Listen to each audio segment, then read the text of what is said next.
Well, good afternoon. My name is Rod Dewey, and I'm one of the co-directors at CSAC, and it's my honor to uh, serve as the moderator for today's presentation. Um, Please be kind to me. I was just pressed into service a few moments ago because of uh, various colleague sicknesses. So I'm standing in and did it on short notice. So for today, we're very pleased to welcome Professor Jennifer Lin to CSAC. She holds a PhD in political science from MIT, a master's from the School of Global Policy and Strategy from the University of California, San Diego, and a BA from the University of California, Berkeley. We can still be friends. Right. Well, but we won, so it's easy to be friends. Won what? The big game. Sure. Oh my God, I didn't even know. I didn't even pay attention. How bad is it that I don't even know these things anymore? Right. To continue, Professor Lin is the author of Sorry States, Apologies in International Politics, a book that examines the effect of war memory on international reconciliation, published by Cornell University Press in 2008. She's authored scholarly articles for International Security and International Studies Quarterly, and writes for wider audiences in outlets such as Foreign Affairs and National Interest. She's been quoted and interviewed by PBS NewsHour, NPR, Washington Post, Financial Times, Los Angeles Times, and the Wall Street Journal.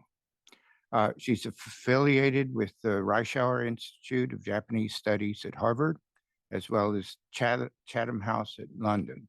In recent years, she's been a visiting scholar at Waseda University, Japan. So we're lucky to have you. Thanks for coming, and it's all yours. Thank you, Rod. Thank you so much. And it's wonderful to see you guys here today. Thank you for coming out. I am going to talk to you about part of my book project. So I have a book project on China's rise to great power. It essentially is interested in looking at how China's rise has transformed the global balance of power. In the book, I first lay out a method for comparing national power. And I look both at the kind of more traditional economic and military indicators of power. And then I have a chapter on technology and innovation. And that's the piece I'm going to share with you guys today, is the innovation piece. And so I conclude that China's rise has transformed the global balance of power from unipolarity to bipolarity. So we're in a bipolar world. And that obviously has really important implications for the stability of US-China relations, a new Cold War, for example, the character of international order, and the broader struggle between democracy and authoritarianism. So the book basically starts off, the first part of the book looks at what is the balance of power, shows that China has transformed it, shows that China is a major innovator, as I'm going to be talking to you about today. And then the second part of the book asks, well, how is this possible given that we have these arguments about a liberal advantage in innovation, that only liberal states, liberal societies will provide the conditions that are essential for innovation to flourish. And so the second part of the book looks at an argument that I call smart authoritarianism, that talks about how you can see innovation within a authoritarian country. Before I get started, I'm just going to bring one tidbit from the earlier chapter of the book that you're not going to see, which is to talk about, well, what does it mean to become a great power? What if we want to talk about what is power, I'm happy to do that. We can do that in Q&A. But how much power do you need, right? Like at what point can you say China's rise has transformed the international system? And so we can, again, go into a long conversation about that. But the key thing I want to bring from the book for today is to note that, there's in conversations about Chinese power, there's kind of a horse race framing, which is when is China going to overtake the United States? And so we see all these headlines about the Chinese economy overtaking the United States, China's military budget overtaking the US, its naval tonnage overtaking the US. So it's very positional. And one thing that I show in the book, looking at previous historical international systems, is that there's tremendous variation in levels of power among great powers. So that there's a leading state in every system, and then other great powers within that system might be significantly less powerful, and yet by definition are still great powers, able to put up quite a dangerous security competition with the leading state. So that's a really important thing that I wanted to point out from the outset. Again, that we see big gaps in national capabilities rather than, so that means this kind of horse race mentality of like, oh, if China's able to overtake the US, then this becomes really important. That's definitely not the case, right? Like way before that point, we're looking at a very serious great power competition. All right. So as I said, the question that I'm focusing on today is the question of innovation. The US-China competition and the future balance of power, I think, really comes down to this question of innovation for two reasons. So first of all, China has reached a stage, namely at about middle income level, where future Chinese growth is going to come from innovative technology. So China's society has to innovate in order to continue growing. And again, they're not going to grow at 10%, 9%, 8%. That's not the question. Nobody does that, right? So there's rapidly rising societies that grow rapidly for a time, but then growth slows to about 1%, 2%, if you're lucky. And how does it do that? Is through innovation. So China's future growth at that much reduced pace is going to depend on innovation. And then the second point about great power competition is that you have to have leading technology, right? Great powers tend to be able to operate at the technological cutting edge. Otherwise, they're not going to do well in a great power competition. So that's why the question of innovation in China is so important. It's both the economic growth side of the question and then the military competition side. So essentially, what are views on this? First of all, we've been hearing, particularly more recently, we've been hearing this view that China is a technology superpower, right? That China is 10 feet tall. China is leading, as according to the ASPI report that came out, China is leading in 37 of 44 emerging technologies. China is one of the 2 AI superpowers, as Kai-Fu Lee wrote, and that the United States is really now kind of trying to play catch up. So just this new House Subcommittee on China is releasing a report that sounds an alarm about the US falling far behind technologically, and many others have made this argument as well. So that's one view about Chinese innovation that's out there, right? That China's doing great, even that China's eating our lunch. Now, I come from the IR field, the international relations scholarly field, which historically has been much more skeptical about China's ability to produce cutting edge innovation. So in this field, and the literature's, it's evolved pretty much a debate for the past 20 years or so, and it's evolved over time, but overwhelmingly, the argument is that China's going to have a lot of trouble generating innovation, and that China currently faces a vast power gap with the United States. So first, some scholars will look at technology indicators. So they'll look at various metrics of innovation, and they'll conclude that China is pretty far behind the United States. Others, and often you see this more in the media and more in commentary, they'll use GDP per capita as like a shorthand for this. It's kind of this is one easy way to assess a country's level of wealth and technological development. And so they say, wow, China is number 81 in the world in terms of GDP per capita, opposed to the United States at number 11.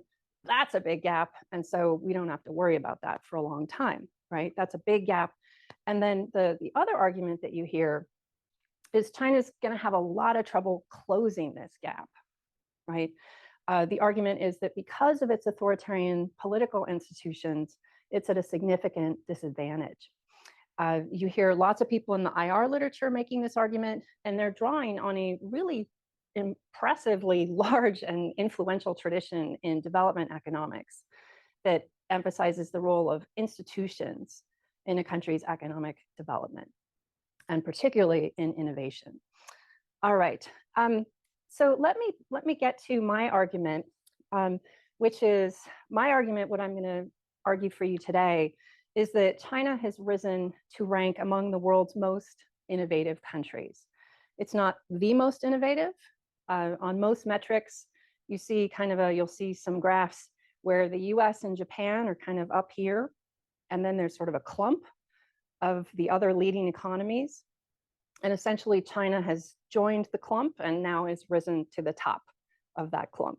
But US and Japan are up here, and that's pretty interesting and has been very consistent. So again, this raises the question of how has China become so innovative? How did they do this against this major body of theory that says it's not going to happen? And my argument that I'm going to make is one about smart authoritarianism, which is essentially, we talk about inclusive or extractive political and economic institutions. And essentially my argument is extractive political institutions amid more inclusive economic institutions. And so I'll get to that. So in my talk, I'm first going to talk a little bit about what is innovation and how do we measure it and so on, what causes it. And then I'm going to lay some groundwork to talk about this institutional argument, and then turn to the empirical question of measuring Chinese innovation. I'm going to argue again that China is highly innovative, and so that raises this question of how did they do that, and give you this argument about smart authoritarianism. All right, so let me start off by talking about innovation. You guys live in Silicon Valley, so this is something that I'm guessing you're pretty familiar with and talk about a lot. There is a lot of misconceptions about it, particularly among IR scholars and scholars who don't work in this field. We tend to think of innovation as this sort of new to the world idea, right? It's never been thought of, never been heard of, and somebody's just dreamed it up like the light bulb, right? So innovation is actually conceptualized by people who study it as much broader than that. So it could be the discovery or introduction or development of new technology. It could also be the adaptation of established technology to a new use or new environment. And so you see mixed in here, there's different stages at which innovation might happen. There's the invention stage, the aha idea. There's the adaptation stage, and then diffusion of these ideas through an economy. And that all of these things matter a lot in the process of what makes an innovative society. Scholars in the innovation literature tend to look at two groups of metrics. So there's inputs, which are what are the kinds of things that a society is doing to create innovation, right? So it's the input side of things. What conditions are they providing? What are they investing in? And so on. Then there's the output side of things. And so that would be, are you actually innovating, right? And looking at that, we tend to see patenting, we look at research publications, and we look at high-tech manufacturing as a share of total manufacturing. And so these all get at different parts of the beast, right? So there's the invention side, which you can look at for patenting. The high-tech manufacturing would be an expression of this diffusion that's going on. So the ideas are successfully diffusing through the economy. All right, so I'm going to be looking at these kinds of metrics. Let me also talk about what tends to cause innovation. What drivers do we see? What conditions need to be present for innovation to occur? This is a really important question around which there's definitely no clear agreement, right? This is a very important question, particularly in Silicon Valley. There are many people devoting their lives to trying to understand what causes innovation and so on. So I'm not saying, oh, we figured this out, here's the secret sauce. But these factors are all ones that scholars say need to be present. And then we know this by their presence and then sometimes their absence, how important they are in making a society more innovative. Property rights, right? You have to provide for property rights. Otherwise, your researchers, your inventors, and so on have no incentive to do their thing, right? You have to make sure that they will be able to benefit from their work, that they will have the rights to their inventions. Capital is essential for promoting innovation. You need labs, you need companies, you need buildings, you need tools, right? So capital is a really important thing. Obviously, salaries for very high skilled personnel. And that gets me to the next one, which is you need a very high caliber workforce. You need a well-trained human capital base. And that actually matters really importantly on all of these different stages, right? So you need these smart folks to invent things, and then you also need other smart folks in the economy to understand the potential significance of these ideas and then diffuse it through the economy. So it matters at all of those different stages. Ease of reform is really important as well. So Schumpeter talked about innovation as creative destruction, right? I used to have a Palm Pilot. You guys even know what that is? Some of you. I had this dorky little Palm Pilot thing with a little stick. Like you did, right? Like some of you, I know you had a Palm Pilot. The smartphone basically completely killed off that product. And so that's this idea of creative destruction, where inventions, innovations will completely destroy old sectors and create new ones. They ideally will take all those Palm Pilot people and move them into the smartphone industry. But in order to do that, you have to have an economy that allows for that to happen. And if you have an onerous regulatory environment, right? Or if you have a government that's so wedded to its previous way of encouraging growth that it can't shift to this new needs of the economy, all of that's going to be really harmful for innovation. Networks are really important. So I'm interested in international relations, in China, in innovation. Of course, I want to come to Stanford to give a talk because there's people here who are really good at all of those things. My work is going to be better because of this network, because of this opportunity. I hope that some of you will learn something as well. So the benefit of reaching out, connecting to people in your knowledge networks, scientific networks, and so on. And then, of course, around the world, networks are really important as well. So there's domestic networks and clusters. And then there's, Silicon Valley being the ultimate cluster that people around the world are trying to emulate. And then, of course, there's the global networks too. All right. So these are commonly identified drivers of what causes innovation in a society. And as I mentioned, there's this institutional literature that says whether or not you will see those conditions, those drivers, depends on regime type, depends on the institutions in a society. And so there's this argument about more inclusive institutions being ones that provide greater opportunity and connectivity to the people, to the broad majority of the people, rather than just a narrow elite group is the key thing.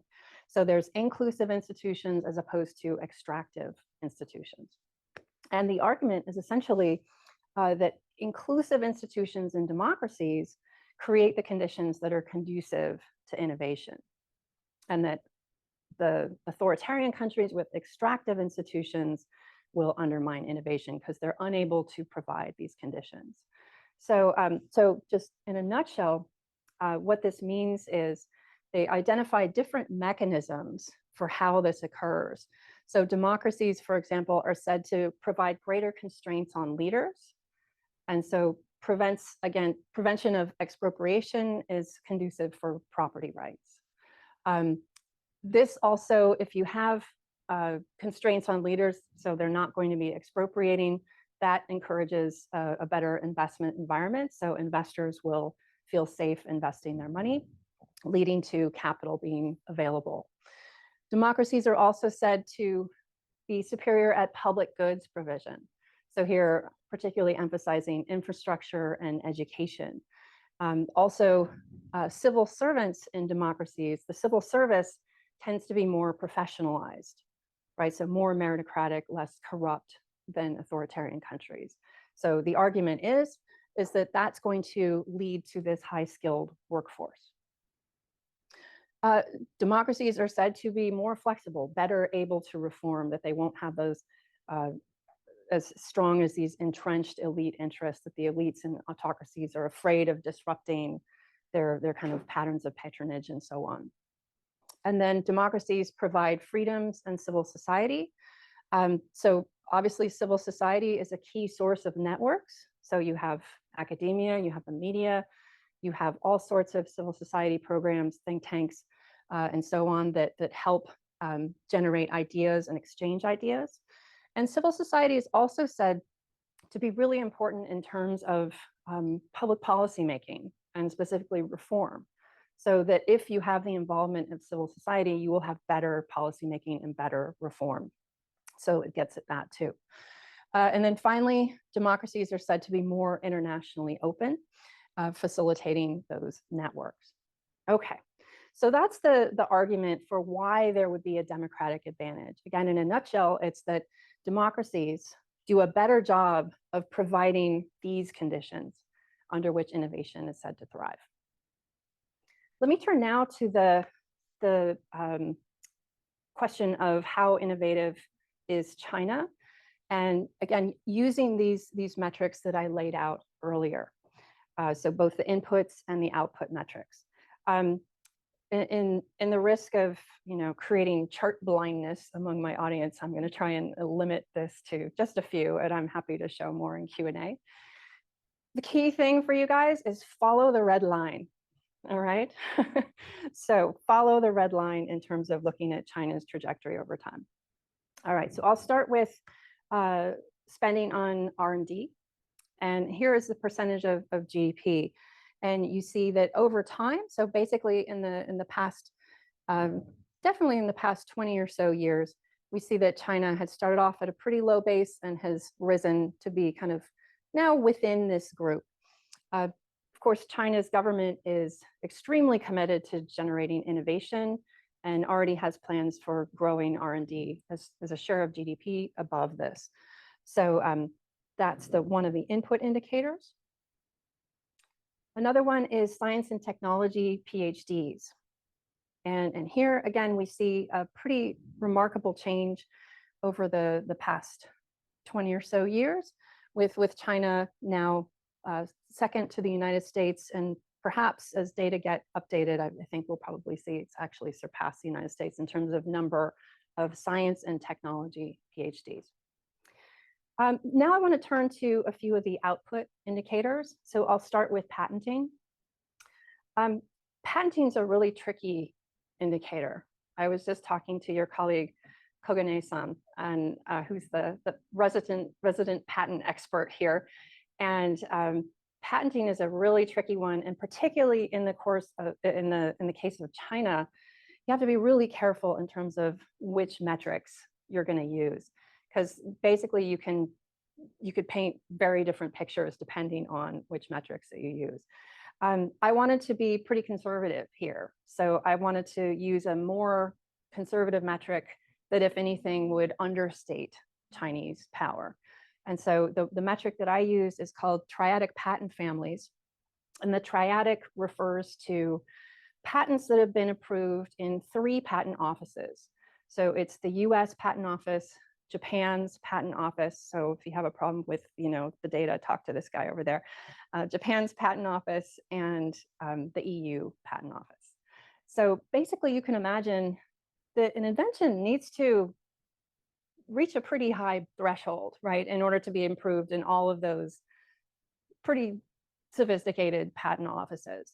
And so we would expect that that would tell us this is really an important innovation if it received approval in all of those offices. In the Chinese case, this is the triadic patent families are pretty rare, actually. The vast majority of Chinese patents don't apply for, or Chinese firms don't apply for this kind of patent because it tends to be a very long lead time. It tends to be very expensive. And so only the larger Chinese firms tend to apply for this kind of patent. So basically that means I'm not capturing with this the small to medium enterprises that are patenting. And so there's a lot of activity there. So again, this is my effort to be overly conservative when looking at Chinese patenting. We can talk about all the issues with that in Q&A if you're interested. So essentially we see here this kind of phenomenon of the US and Japan up at the top, actually Japan up at the top, and then the kind of all of the other sort of usual suspects, innovative countries down here, and this interesting trend in which China has risen to the top of that group. And again, I'm trying to be overly conservative here, so I think that's pretty impressive. On science and technology articles, here, this is a metric where I'm not just looking at articles, I'm interested in knowing, are these having a big impact in their field, right? So I'm looking at articles that were in the top 1% of cited articles. And so here again, I think this is actually, on this metric, this has been one of the more remarkable stories that really kind of caught a lot of people by surprise. China's rising into this group. And again, overtaking, looks like they're pretty soon to overtake, excuse me, the European Union. So, so there we also see China's doing very well. And then finally, looking at high-tech exports as a percentage of manufactured exports. I mean, we all know that China is extremely strong in terms of exports. And importantly, we're seeing that at the high-tech level, this is similarly the case, suggesting that innovation is diffusing throughout China's society. Okay. All right, let me turn now to just summarizing what we've learned from these metrics. Basically, in terms of both inputs and outputs, we see that China is ranking among the more innovative countries of the world, and that this is a relatively recent trend, right? Just over the past couple of decades, or even in the past decade, that we've seen some tremendous movement on this front. And this really raises a question, right? How was this possible? How did this happen, given the theories and models that we've been telling ourselves for a long time? And I'm going to make an argument, as I said, about the nature of Chinese authoritarianism. So the first point here is that when people talk about these kind of democratic advantage arguments, they tend to divide the world into two buckets. So there's democracies and there's authoritarian regimes. And that we're making a mistake when we do that, because there's actually significant heterogeneity among authoritarian regimes. This is something that the comparative politics literature of authoritarian politics has been writing on for a long time now. And there's a really superb literature on this topic, where they've looked at the various policies and the effects that they have on outcomes among authoritarian countries. The authoritarian politics literature is particularly interested in political questions, like, does this, if you pursue this kind of policy, does that mean your regime will last longer, right? So there's a lot of regime resilience dependent variables that people are interested in. So my dependent variable is quite different, right? It's about innovation, it's about great power competition, and so on. So I'm hoping that this is going to be a good contribution to that literature. And the key thing that literature is essentially highlighting for us is it's not the existence of extractive political institutions that's really driving things. It's the actual policies that leaders and bureaucrats are pursuing in those countries, the specific policies. So do they provide public goods, right? And it turns out that our arguments about like, oh, authoritarian leaders have no incentive to provide public goods, it turns out we weren't right about that, right? That there's actually some really important logic that, again, scholars have identified for why it is important for authoritarian leaders to provide public goods, and many of them do, in fact, do that.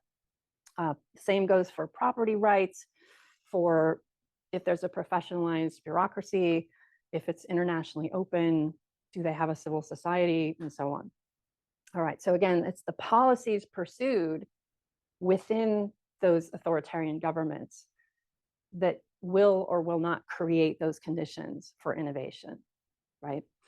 Okay, the second important insight is there's pretty impressive and many of us would say alarming heterogeneity of authoritarian regimes over time, in which we see toward the end of the Cold War, the end of the 20th century, there seemed to be a trend, and I was talking to Larry Diamond about this yesterday, there seemed to be a trend in which authoritarian leaders were finding themselves at a disadvantage for a variety of reasons, like their high intensity repression was scaring off international investors and so on and so on.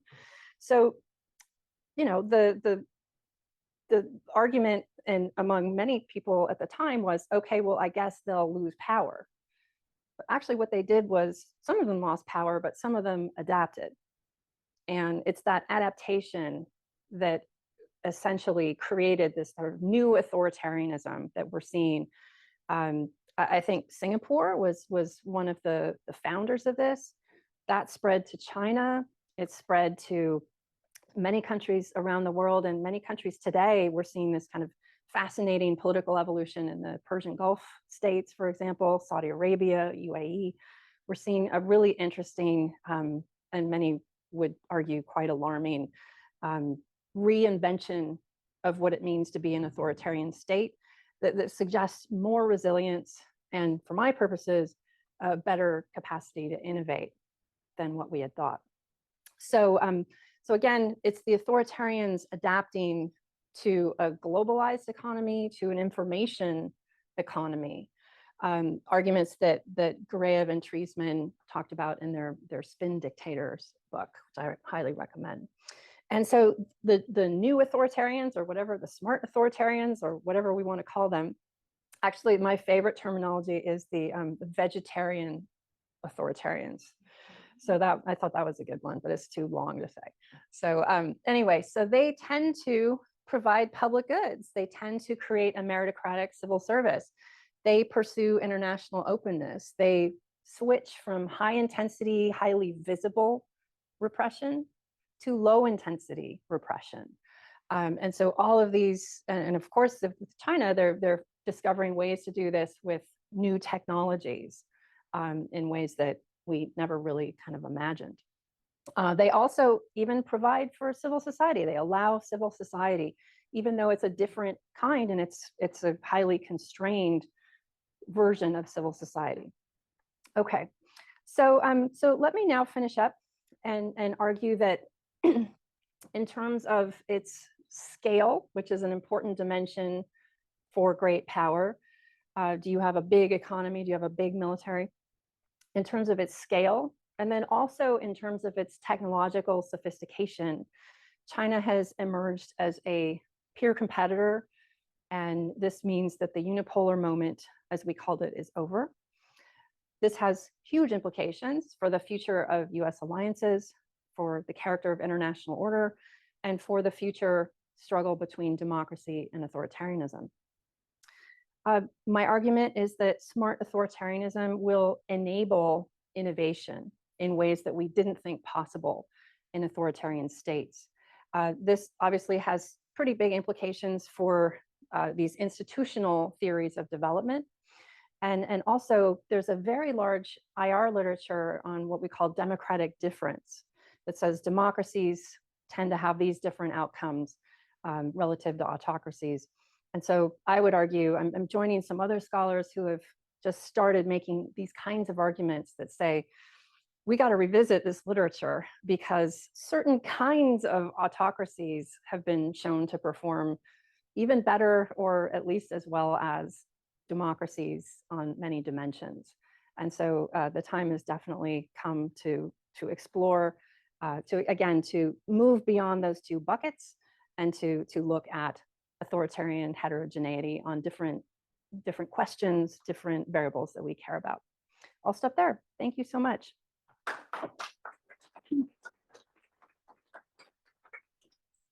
So thank you very much. I'm sure there will be a lot of discussion. A few reminders. If you're viewing this off campus, then please put your questions in the Q&A, and I'll try to weave a few of those questions into the discussion. We'll follow our normal procedure: one finger to get into the queue, two to jump the queue and make a comment on the subject that's on the floor. Please identify yourself before you give your question. And we'll begin with the fellows, give them the first chance to raise some questions. Yes, please. Yeah, there.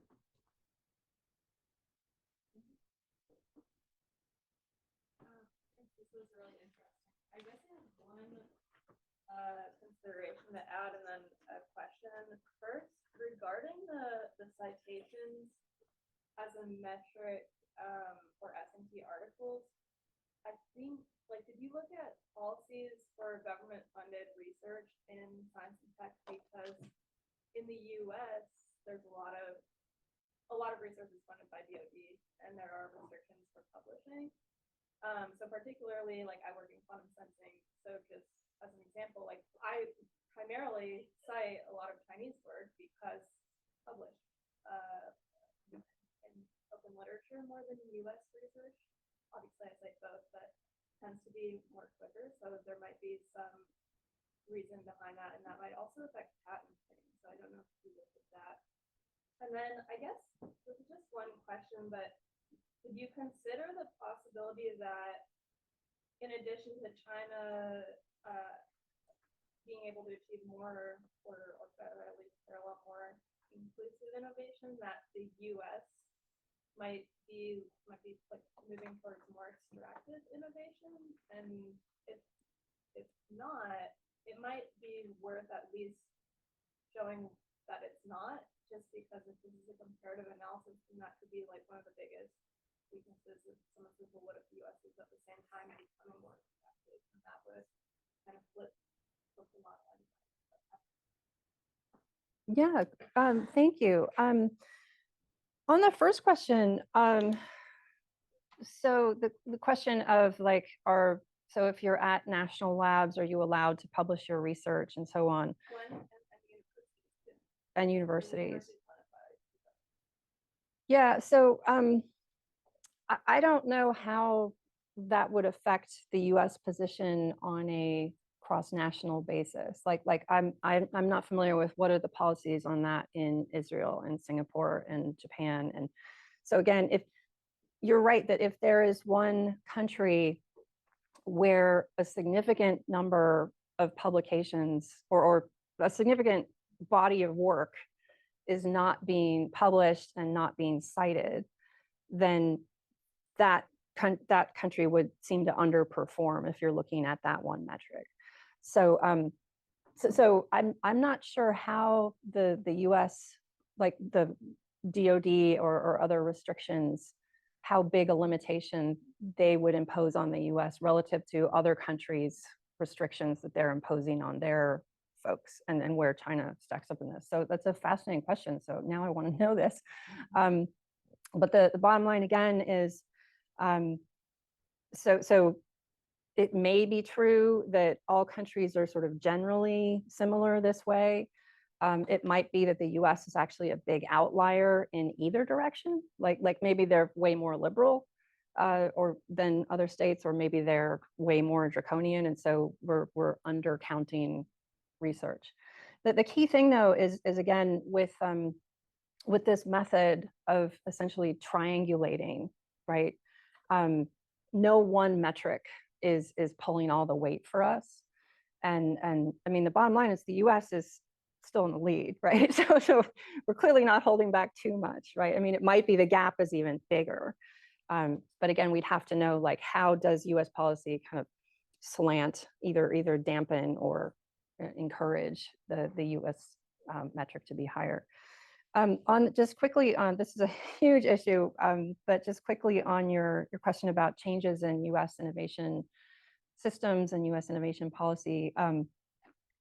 People are in the zeitgeist these days, people are saying things like, oh, the US is becoming more like China, right? Like in the way we're encouraging innovation and kind of more state focused and more centralized and so on.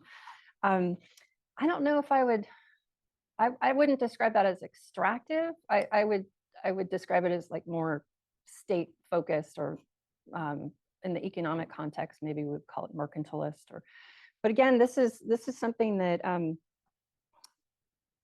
especially sitting here in Silicon Valley, US has a really long history of pretty strong government intervention in innovation, and creating certain sectors and feeding certain sectors, right? So Silicon Valley was created by the Department of Defense and DARPA and the missile race and all of that. Initially, right, it was the smart folks in the companies that realized we could create a bigger industry here. But so I tend to try and remind folks about the extent to which actually the US government is already very much involved in innovation policy, even if we are seeing us tilting a little more in that direction than normal. I think we had a two-finger. Was yours two? Okay, you'll be next. Next, please. Right. Hi, I'm Josh Glonick. I'm a visiting scholar and a member of the U.S. military. I'm looking at a similar question, but specifically focused on Chinese innovation in the defense sector. Mm-hmm. And the way I'm going about this is I'm trying to compare the Chinese defense innovation system with the United States. And one of the things I'm finding in my research, specifically looking at military-civil fusion, is contrary to sort of the popular narrative that, you know, that China uses their national security law to sort of compel private companies to transfer technology to the PLA. I can't find a lot of instances, at least documented, that that's actually what happens. What it appears to me is it's a lot more nuanced. And from what I'm finding, kind of based on what you just said at the end there, I find the Chinese approach to actually look a lot like what the United States is doing right now. Things like DARPA-style competitions, you know, joint public-private academic research institutes, a lot of public investment going into technology research and development. So I'm just wondering, have you looked at military-civil fusion on the defense side specifically? How do you see the Chinese approach compared to, as I said, what sort of has been the popular narrative, where it's just a lot of authoritarian, you know, sort of coercion happening? Yeah, that is a great question. And so now I want to pick your brain about what I should be studying and learning on this exact front. So I haven't looked into the guts of the MCF and how innovation is moving between the commercial to the military sector so much. Again, this is just to kind of situate what the importance of that question is as I said, if China is going to develop, or so a great power China needs to do this successfully, right? A great power China needs to successfully develop technology, and one way we often see this is in the commercial sector and then channel it into the defense sector. And so this is why this question is really important. If they're not doing this well, if there's bureaucratic or other hangups there, then that's a really big deal. So I mean, one thing I have found is that the defense sector used to be just kind of astoundingly bad, like corrupt, bloated, kind of a jobs program, right? And so, you know, 30 years ago, even 20 years ago, this was something that was not doing what it needed to do as a great power. Like that was going to hold China back if it kept up with that kind of business as usual. And so that's been one area where we've seen really significant reform. And so this is what I learned from the work of like Taiming Chung, is the like you say, they actually start looking like they are more of a kind of a US model with partnerships between labs and universities and defense contractors and these kinds of things, where that was not the case, where it was a heavily sort of state, government administered, you do this. But again, when people in the innovation literature talk about this, they talk about national innovation systems, which is below the level of, it's not like, do you have authoritarian political systems or democratic ones? It's the channels, it's the connections, it's the how do grants get awarded? It's how do you run a lab, right? Peer review, like it's all this stuff that turns out we're really good at here. Like we're pretty darn good at that. And China historically has not been good at, for lots of reasons. But they're in that kind of evolution of China's national innovation systems, and including on this dimension, I think we have seen a lot more streamlining and a lot more professionalism and kind of moving toward, I don't think I can yet say like a US model, but definitely in that direction. Thanks. Hi, Jennifer. Is this on? Yeah. Johanna Rodanorg, one of the postdoctoral fellows here. I had two questions, one of which doesn't really relate to your argument, but is about the data you presented. I was curious about that slide that you showed, which was the science and technology PhDs, and if you could tell us what happened to India in 2008, because there was this dip that was really noticeable. And my actual question relating to your research was if you could expand maybe a little bit about to what extent the conceptual, like the indicators for innovation that you use can account for actual invention and novelty. And the question, and why I'm asking this is that I'm thinking of a specific position that I'm aware of, especially when it comes to the AI arms race, if you will, between, because you also mentioned like this new Cold War framing between the US and China. And that there is a couple of folks, including Jeffrey Ding, who you also cited in your slides, who's arguing that this framing is based a lot on overestimating China's capacity in this field, and that a lot of stuff thinking about, like, generative AI products, for example, are actually imitations of what has come out of the US, essentially. So, to what extent does your conception of innovation account for that? Mm-hmm. Science and technology PhDs. So I need to look into this. So the easy answer is financial crisis, right? The global financial crisis, but it didn't seem to hit other countries. Like the India one was really dramatic, right? Yeah. So is it that many of the Indian students were they on government stipend, and so when the government didn't have any money, so there must be some other, right? Because it was so different than the other countries. So the easy answer is financial crisis. The harder question is, why did that hit India so hard? But India is doing phenomenally well on this dimension. It's doing less well in the output dimensions so far, but the input dimensions, it's good, and it's and emerging technologies, it's kind of slowly coming into the picture in really interesting ways. On the questions about the more invention side of things versus, so if you're talking about Jeff's argument about diffusion, and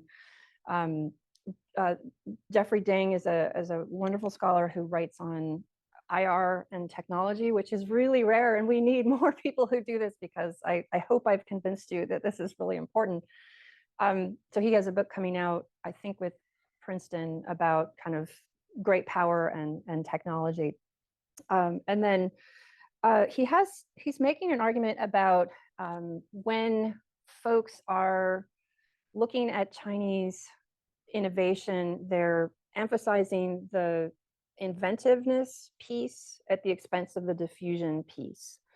And and so again, like it depends on which metrics you use. And his argument is that people tend to use the metrics that reflect invention, and they're overestimating the diffusion that has to happen within Chinese society. And his argument is that if you look at diffusion metrics, China does less well. I'm actually writing a paper on this. So I think it's a peculiar argument based on how economists and others typically measure diffusion. So Jeff's paper looks at, he says the Soviet Union was great at invention, but terrible at diffusion. And so we're at the risk of kind of making that error. China is not the Soviet economy. And based on the way we see ideas kind of flooding Chinese society, and the kind of astounding pace of innovation through different sectors, I think it's a kind of a tough argument to make that China's bad at diffusion.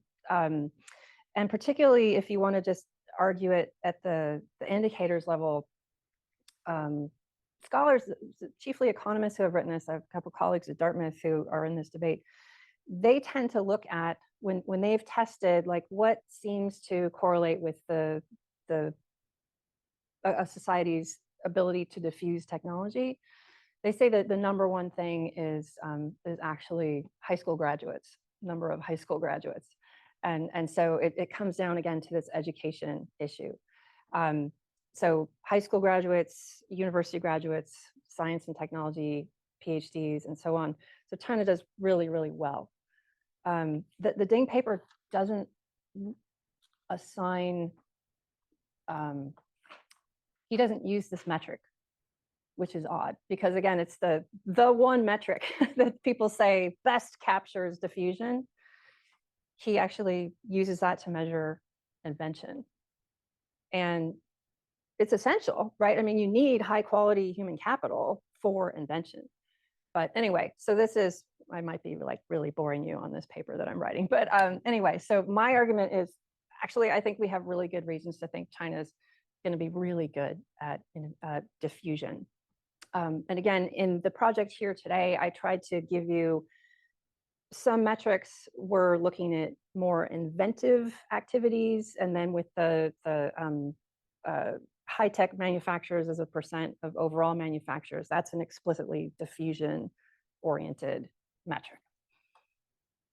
One last question from a fellow. Hi, Jennifer. Thank you so much for this talk. I'm a visiting fellow from US Indo-PACOM in Hawaii. So great. my question is more about sustainment. So does this kind of new understanding of China's smart authoritarianism increase its capacity to not just engage in conflict, but sustain it? I'm kind of thinking about a China-Taiwan scenario, or maybe I'm more comparing it to a Russia-Ukraine scenario where it seemed like China had the upper hand Russia had the upper hand going in, but they've had some sustainment issues. So will this kind of new lens of understanding China and its innovative capacity increase its capability to sustain itself during conflict? That's a really interesting question. So the first thing we need is a theory of sustainment, right? We need a theory of what causes countries to be better at sustaining conflict or not. And then and so this is not something that I'm familiar with, so I'm not going to pretend I know these theories. It sounds like you might. So we need to know like what features lend themselves to a country being better able to sustain. And so that I'm spitballing here, but that's going to relate probably to a lot of defense policy, right? And defense procurement, and again, back to military civil fusion, right? Like to what are the connections between the civilian economy and the military military sector, you know, there's going to be lots of economic overall economic factors like the size of your economy, the extent of manufacturing, how much manufacturing comprises a share of your economy, right? So those are all things that I could imagine as leading into this. And, you know, I mean, my off the cuff answer is to say, it's better to be a smart authoritarian country that has a high level of technology than not be that, right? On anything, pretty much. And so I'm guessing, you know, if we sat down for coffee, we could figure this out. But right now, I'm just going to say that this is a great question that I'm going to have to think about. Let me switch to a remote question, because usually I leave them to the end and I never get to them. And this is from Herb Lynn. His question is, your metrics for innovation emphasize products, no mention of services. Yet services are increasingly important and in fact substitute for products in many cases. Why are you not including services in innovation? I would have to look more closely at the available data on this in terms of, yeah, I've never seen differentiated data on like innovation of services. So the short answer is that this is the type of data following the lead of the scholars in the innovation literature. This is the type of data that I've settled on, kind of the main the highlights, right, that people tend to look at. There's all sorts of different metrics, and there might be ones on services out there. I'd have to learn more about that. But the short answer is this is the sort of usual suspects of within the innovation literature, the metrics that people tend to use when they're talking about national innovation. We're getting close to the end, so Frank? Thanks. Here's your microphone is. CDDRL. Here's your microphone. Frank Fukuyama from CDDRL. So since we talked yesterday, I've been thinking about the way you frame the discussion. Much as I like democracies and don't like authoritarian governments, I wonder whether regime type is actually the most useful independent variable to understand what you want to understand, which is the rate of innovation, because it seems to me something like industrial policy, comparative industrial policy, or what you call the innovation system may actually be much more significant. If a country pours billions of dollars into development of a particular sector, you're probably going to get more innovation. And so the real question is, what distinguishes a smart industrial policy from a stupid one? Rather than whether it's being done by a democracy or an authoritarian country. Mm-hmm. Yeah, I think when it comes to explaining innovation, like question of what policy is better if the Biden administration wants to bring semiconductors back to the US and encourage semiconductor innovation and so on, what kinds of policies, how should these be administered, what agencies and what mix of agencies and universities and so on. That's this national innovation systems literature that's interested in precisely this question. So that's not my question though, right? I mean, my question was about what can explain how China was able to innovate to the extent that it did, when we have a very influential body of work that does look at regime type, right? And that has been telling us China can't do this. And China can't do this because it's not going to provide public goods. It's not going to respect property rights. It's not going to have a good judiciary. It's not going to have civil society that include, so there's all these factors that, and again, this is one of the most influential schools out there in development economics that says, dictators can dump capital and labor, mobilize labor into an economy and generate growth for a period of time. but then it's done. There's an end point, right? And basically, I'm saying I think we need to revisit that, right? So my interest in the specific variable regime type came from this very big institutional argument that's out there, which was obviously quite relevant to the authoritarian China. I could just say, if you took Acemoglu and Robinson out of that literature, I'm not sure how much of it you have left. And that always struck me as one of the weakest aspects of their writing in general. I apologize. I got to go to another meeting. Thank you for coming. Well, we're at the end of the hour, so I think we all have to move to the next event. Let's thank Professor Lin. Thank you. Thanks, guys.